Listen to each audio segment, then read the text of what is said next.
Welcome to the Insomnia Project. Sit back, relax, and listen as we have a conversation about the mundane. One thing we can promise is that our conversation will be hopefully less than fascinating so that you can feel free to drift off. Thank you for joining us. We hope you will listen and sleep. I'm your host, Marco Timpano, and joining me is a fellow podcaster, a creator, comedian, and a wonderful host himself, David Shore. Welcome to the Insomnia Project. Thank you for having me, Marco. I'm very excited to be here. I don't want to sound too excited because I want people to fall asleep. It's fine if you're excited off the top. Yeah. Because it usually takes a few beats before people start to drift off. Yeah. But I'm excited to have you because I've watched you perform over the years, and I think you're brilliant. That's very kind. But also, you look like you could be related to me. And every time I see you, I think, wow, I feel this kinship as if you're a relative of mine because you look so much like the Timpano side of my family. Mm-hmm. And I'm sorry if you take offense to that. But no, not insult. No, I don't remember you saying. I mean, I haven't seen you in a long time. Sure. I was in the UK for 7 years, and I know I've seen you since coming back. But we bumped into each other a few weeks ago at that pod camp. Yeah, because I have a lot of sleep problems. But I don't remember before moving to the UK if you had said to me, you look like you could be in my family. So there's nothing, I don't know what, It's an odd thing to tell people. You look like you could be related to me. Well, it's something you don't hear a lot. Sure. I think. But I didn't find it odd when you said it to me today. And certainly I think I mentioned, I'm Jewish. Mm-hmm. The older I get, I become more ish and less Jew. Okay. And I've certainly had lots of Italians think that I'm Italian. Right. Because I don't – there are certain people when I see them, it's like, I know you're Jewish. Right. And I don't particularly look Jewish, and I don't particularly have – my first name, like David, is a Jewish name, but my last name, Shore, could be anything. Sure. If I was David Goldberg, you would know from my name that I'm probably Jewish. Right. But there could be it's funny, when I went to Western for my first degree in university. That's a university in London, Ontario, for our international listeners. Yes, so University of Western Ontario. And I remember being pretty far away from the campus one day, and I stopped at a sub place to get lunch, and it was an Italian guy. Okay. And he said to me, and he was from Italy. He's like, "Oh, so you're Italian?" And I said, "No, I'm Jewish." And he puts his fingers together. He goes, "Italians and Jews are like a this." Right. And I just thought that's really nice. And there's a lot of truth in that, and there's a lot of truth in it. I think it's more of a Mediterranean thing, Mediterranean look. Because certainly if you go to Israel, you'll see lots of men and women who look Mediterranean. Yes. I was just in Israel last year. Oh, really? And I certainly found that. And I've mentioned it before in this podcast. Mm-hmm. If you ever have the opportunity to go to Israel, it is such a wonderful, wonderful place to explore. If you love history, if you love culture, or if you just love beaches and eating I love the well. beach. Yeah.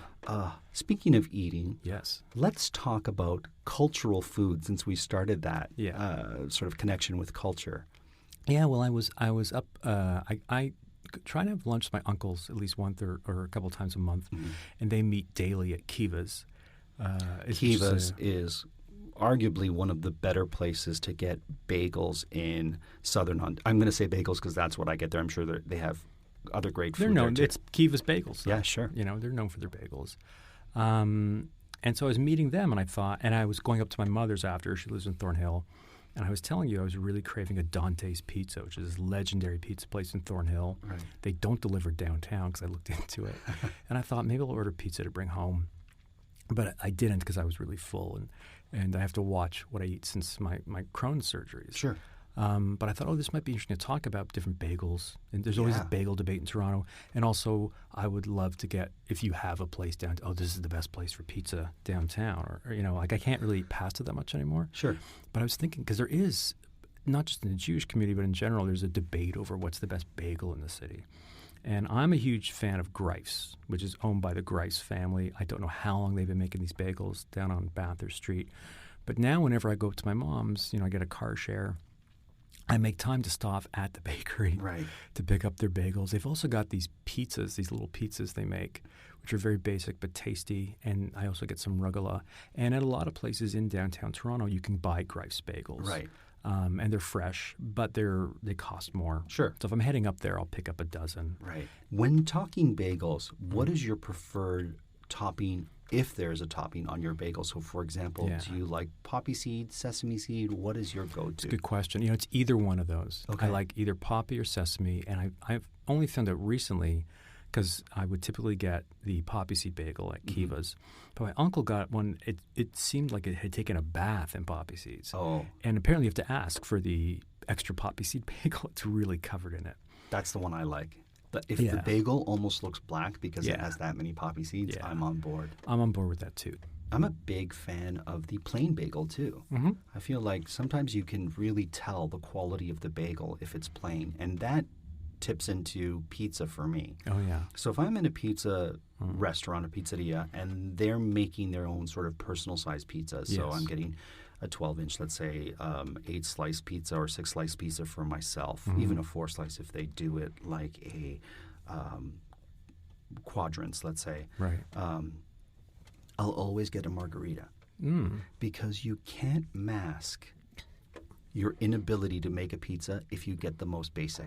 So I can tell if they know what they're doing because a margarita has 3 ingredients. Right. And it's all there. Yeah. You know right away. You could add a whole bunch of different things, sausage and spice and whatnot, and pineapples and different mushrooms and whatnot, 5 mushrooms and some cream on top, and it will mask a lot of mistakes. Right. So whenever I go to a place for the first time, I'll always say, I'll have a margarita, and I can tell right away if they know how to do it well. Yeah, that makes a lot of sense. Do you have a go-to place in the downtown area or midtown? It's a great question. So for me, my preferred pizza would be a Neapolitan-style pizza. So it tends to be a bit chewier, the dough. And I go to a pizzeria for that. Is that the Neapolitan? Is that where it's quick-fired in a specific type of oven for like 90 seconds? Is that? Or is it more the dough, like you were just saying? It's a bit of both. So they use this. If it's going to be, how do I say this now? There is a classification for Neapolitan-style pizzas because that's where the pizza was born, was in Naples. And if you want to have that classification, which you'll see in certain restaurants, you need to use flour from Italy, so 00 flour. Right. And you need to use San Marzano tomatoes. So that's the tomato that's generally used for pizzas. It's a southern Italian tomato. And the products should be from that area. Right. So from Naples, we're looking at to be classified. For me, that's not that important. I think we have great tomatoes. I think our flour that we have here is perfectly acceptable. Yeah. But a lot of these places will do that. The dough tends to be a bit chewier, almost like, and I hate to say this, but like pita. Yeah, yeah. It has that kind of feel to me. It's funny you say that because there's so many different types of pita. Right. And I find most of the downtown places, I don't like the falafel because the pita, whereas if I'm up in Thornhill, there's a place called Sababa's. Yes. On Steeles, and they make their own pita fresh every day, and it's a bit more doughy, but it's soft. It's soft and crispy, and their shawarma and falafel as a result is perfect. It reminded me of going to the beach in Israel and getting a falafel. There you it's go. The best. Yeah. So for me, that kind of texture that you just described is my preferred sort of feel. And so my favorite places to go is Teroni. Okay. And I know it's a well-known restaurant. I just feel their consistency. Well known for a reason. Yeah. Yeah. And the style that they do. Queen Margarita's great. Okay. And the margarita was named after Queen Margarita when she visited Naples, so that's where they get their name. Okay. And of course, if one hasn't seen margarita pizza, it is tomato, fior di latte or mozzarella cheese, and basil. And those are the colors of the Italian flag, and hence they made it to welcome Queen Margarita when she was coming to Naples. Oh, that's interesting. Yeah. So that's where the origin of that. But if I'm having a Roman-style pizza, which tends to have a coarser dough and a almost like a corn, it almost feels like it has a bit of grit in it, right? Cornmeal or whatnot. Not that I think it's made with cornmeal; it just has that. Sometimes the bottom's got a bit of a coating, right? Yeah. So I feel like, and I could be wrong, that they use cornmeal in the bottom. I don't have a particular place that I go for that, but there's been a couple restaurants that have done it really well here, and I do like a couple of the little bakeries that cook it, especially these old school Italian bakeries will do a great job. Yeah. You can't So beat for those. you, bagel, do you prefer the bagels we get here or a Montreal style bagel, which we also can get here? It's funny. I love Montreal style bagels. Mm-hmm. When you couldn't get them here, they were. If I was ever going to Montreal or a friend was coming, I was like, "Get me some bagels," and I love them. And when you first could get them here, when Saint Urbain first opened, Sure. I couldn't get enough Montreal style bagels. And now I still love them. I've got some in my freezer, but it depends what you're having them with. Oh, I love Because that. depending what you're having, it's different. I mean, the texture is so different. The density is so different. Like a lot of times I'll make eggs in the morning, like scrambled eggs, and I'll get a Grice bagel or a Kivas bagel, and I'll put some cream cheese on Sure. and put the eggs on top, and it's got a nice melt. But with the Montreal bagel, because of the shape, They tend to be smaller. If you're not familiar with they're thinner. they're a Yeah. thinner bagel. Yeah. They tend to be a little bit smaller. Mm-hmm. The dough tends to be denser, Yeah. and there's a sweetness. There is a I sweetness think they to use them. honey when they Possibly. make them. Yeah, and there's a bit of a sweetness to them. Yeah, I know when I used to stay with friends in Montreal after summer camp, like they would have loads of them in the freezer, and they would cut them before freezing them, so they could just toast them right Oh, away. okay. So I thought, that was really smart. And like that's the thing, butter or margarine are amazing in them. Cream cheese and Lux are great in them. Sure. But I find the egg, because of the narrowness and Right. the big hole, they don't hold that as well. So it depends. Like for me, it's not a great sandwich bagel. Right. But if I'm having an open face, I like that. But then you would be prudent to use a New York style bagel if you're going to have a sandwich because Yeah. they tend to be enormous or they have a lot of surface, I find. Well, it's funny, guys. I do love, when I go to New York, I love getting bagels there. Sure. And you have a great selection of schmears in Yes. New York. And here it's a bit harder to get a good schmear. Like, I like a whitefish salad. Most places are out of it whenever I go. They only make it one day a week. I never go that day. Right. But in New York, it's such an institution that I think that's why they have more choice in their schmear, which is a Yiddish term for spread. Here, it's funny, my favorite, used to be my go-to, was the Kiva's Big Twister bagel, Okay.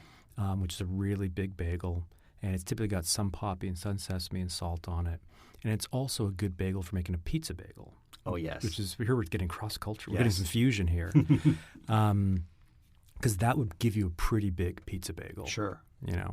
But now, I was misdiagnosed as being wheat allergy for a number of Intolerant years. or whatever, yeah. Yeah, due to my Crohn's. And when I found out, you can just get no one told me you can get a test. So Right. if you think that wheat or gluten is an issue, just know you can get you can get tested for that. So I had to go on gluten-free bagels, which typically aren't very good because they're always frozen. Sure. But I did discover there's a place in Kensington Market, New Bagel, and they make Montreal-style bagels, and they make their own gluten-free, even though I'm back on wheat, which was Right. like the greatest thing ever. And I think the first thing I had was a Montreal bagel, which was just heaven. Sure. And I had the gluten-free bagel at New Bagel, and it's really good. You wouldn't know that it's gluten-free, and it's fresh. That's the thing with gluten-free. A lot of times it's hard to find fresh baked goods or pastas. Sure. It's very difficult to find. When it comes to managing money, forget the hype and look at the results. Bill has $1 trillion of secure payments powering our bill pay tools. Instead of just moving money, Bill is powering the financial operations of nearly 500,000 customers. So stop the guesswork and start scaling with the proven choice. Ready to talk with an expert? Visit Bill.com/proven to get started. And grab a $250 gift card as a thank you. Terms and conditions apply. See offer page for details. We need to keep kids safe online, but some special interests are sending policymakers in the wrong direction, pushing the so-called App Store Accountability Act, demanding government ID from all users just to download an app, replacing parents' judgment with government mandates. It doesn't even stand up in court. A better bipartisan bill, the Parents Over Platforms Act, would put parents in the driver's seat, empowering parents and businesses to keep kids safe without drowning all of us in red tape. Tell Congress to get it done right and put parents over platforms. Paid for by ACT, the App Association. And I want to ask you, have you heard of there's a small chain, I think it's an American chain, they've come to Canada. Have you heard of Pico, their pizza Yes, place? I have, actually. Their gluten-free pizza is amazing. A friend of mine who's had Crohn's for a long time, said to me, because he, at the time was avoiding wheat, and I had to avoid. He said, "Get their gluten-free pizza. You will not know the difference." Wow. And that's true. Like, they make their own dough. And so if you are celiac or if it's just wheat, I highly recommend the Pico. That's a great tip because I've had pizzas that are made with cauliflower. They're good for what they are, but at a certain point they don't feel like pizza to me anymore. Pizza Olios also they make their own gluten-free, and theirs is pretty good. A lot of places use the same place, Nate's Bagels, who make all the frozen bagels you get in the city. They make, like, if you order a gluten-free pizza, and it says 12-inch only, sure, it's probably they bought frozen crusts. Right. And they're being accommodating. It's okay. But there are a few places that make their own Pico. With regards to the schmear and the bagels, Lox and Schmear on St. Clair, one of my favorite bagel places. Yeah. They have a bagel called the Fancy Fancy. They smoke their own fish there. Oh, wow, that's impressive. And it is, what I love about it is it's not skimpy. Right. So they pickle their own pickles and their onions are pickled and brined in shop. Lev Levine is the chef there. Right. And they just go out of their way.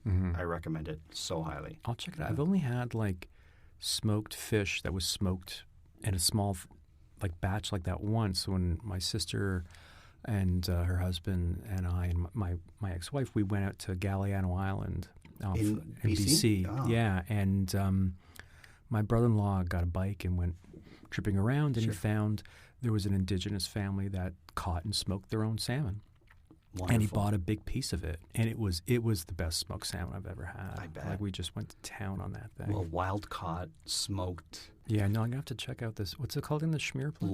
Lox and Schmear. It's a good name. Yeah, it's on the north side, between Oakwood and Dufferin. Oh, okay. Yeah, I know that area. Yeah. It's wonderful. You have a podcast. I sort of mentioned it off the top. Yeah. And if you heard some rumbling off the top, my vacuum was going off. I have a robotic vacuum that loves to start cleaning when I'm podcasting. And we have fights. The Panel Show with David Shore. Yes. If you're looking for a podcast that is both comedic and political and not just politics. It's fair. Current events. Sorry. Current events. No, I apologize. We do talk a lot of. It's mostly politics, but I won't. I try and find some things that are a bit more topical as well to talk about. You have that fake and real portion at the end of the show that I really enjoy as well. Yeah, we're going to change the name of that just because. So basically, the show, just for people who don't know. So I come from an improv background. That's how we know each other. Yes. And I was with the Second City for a long time, and I have my own show called Monkey Toast, the improvised talk show, which is now in its 18th year in Toronto. Congrats. Thank you very much. We tried podcasting it, but it was a nightmare to record. Yet to come is what I'll say. Yeah. Yes, thank you. That's very kind. That's true. If somebody can come and invest money, we're happy to do it. Perfect. But so I use a lot of the cast from the show. They're almost all of them are Second City Main Stage alumni, and you'd be hard-pressed to find better improvisers anywhere in the world than that cast. And I had the idea for the show a number of years ago while watching, I think it was CBC News World, and they had a panel, and they had a comedian as part of the panel, and they weren't funny.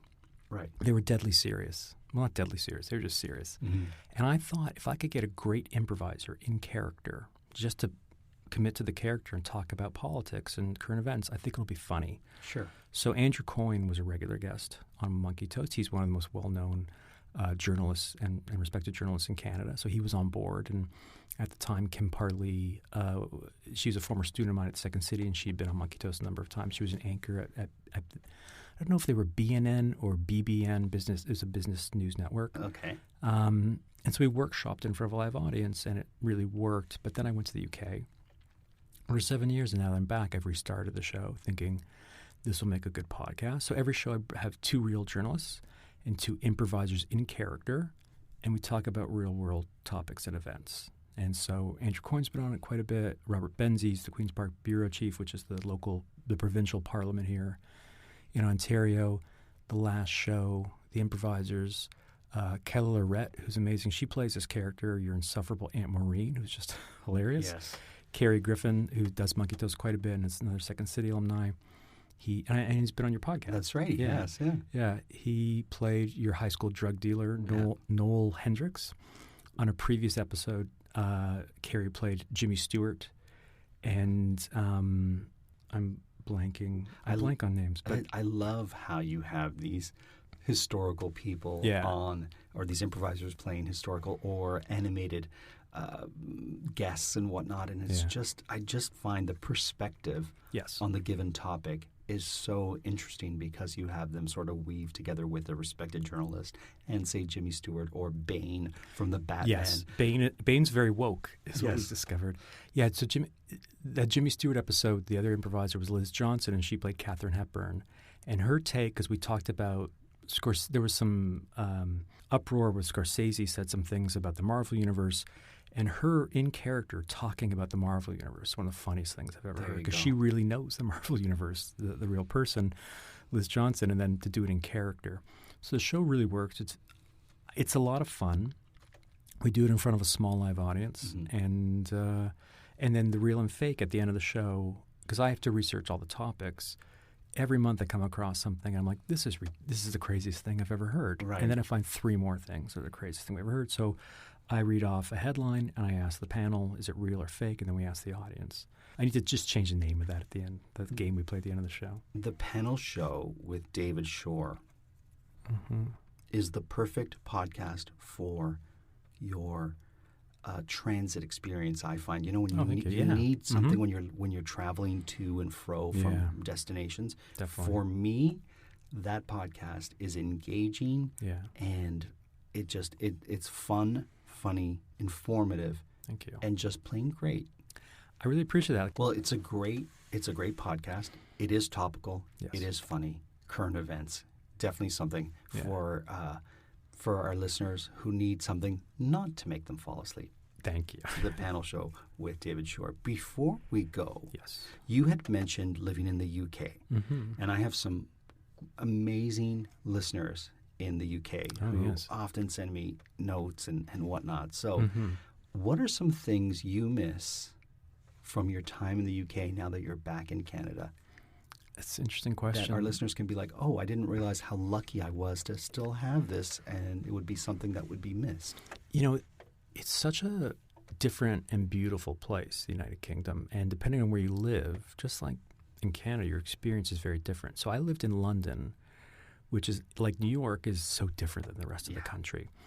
And in London, what I miss is people moving at a quick pace. Sure. Because, even though I'm not a Londoner, I became a Londoner. Of course. When you become a Londoner, you have no patience for people who are slow on the tube or the subway or on the sidewalk. And I get frustrated with people in Toronto because of that. That being said, one of the things I miss, I lived in the countryside for about 18 months. The countryside is gorgeous in the UK, and I miss that. And I miss that you can just walk through the fields. Like you have right of way. Oh, really? Oh, yeah. There's paths that are 1,000 years, 600, 700 years old.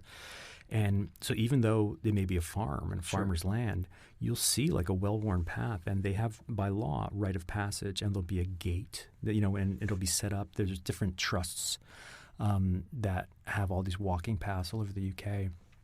And you can there's all these like mapped out walks, and they typically end or start at a pub. Right. So you can have lunch or a pint after. Yes. One of the things I don't miss is if you do go for a pub for a walk, a lot of pubs will not be serving food all day. A lot of restaurants, unless you're in London, like in the countryside, a lot of restaurants are closed. Like it's like being in the Middle East in the 70s where people take a siesta for 3 hours. And I do remember once my ex-wife and I having a difficult time finding a place to eat. But the countryside, and everywhere you look, there's horses, and the horses will come up to you, and so the countryside there, like as here, when you drive in the country, everything's fenced off, and if you hop that fence, you're trespassing. You're trespassing, and if you're in the States, you might get shot. Right. So. The funny thing is, I remember being in the UK, and everything's green and lush. Oh, yeah. And of course, they do get a lot of rain, but it's not as much as people think. I know. I feel like everyone sort of has this image of that. But when I was there, I had some of the sunniest, most beautiful days in all of Europe. And did people say to you, oh, it won't last? They did, but I was like, Yeah. oh, even it's so beautiful. It doesn't. I don't even mind, because even when there's that bit of rain and fog and grayness, it makes the city come alive in a different way, I found. No, for sure. One thing I do want to say, since we started talking about food, the cheeses in the UK Oh, yeah. are spectacular. They are. And I love a good Stilton. Oh, yeah. It's And- good. The Stilton soup is also excellent. Yeah. Yeah.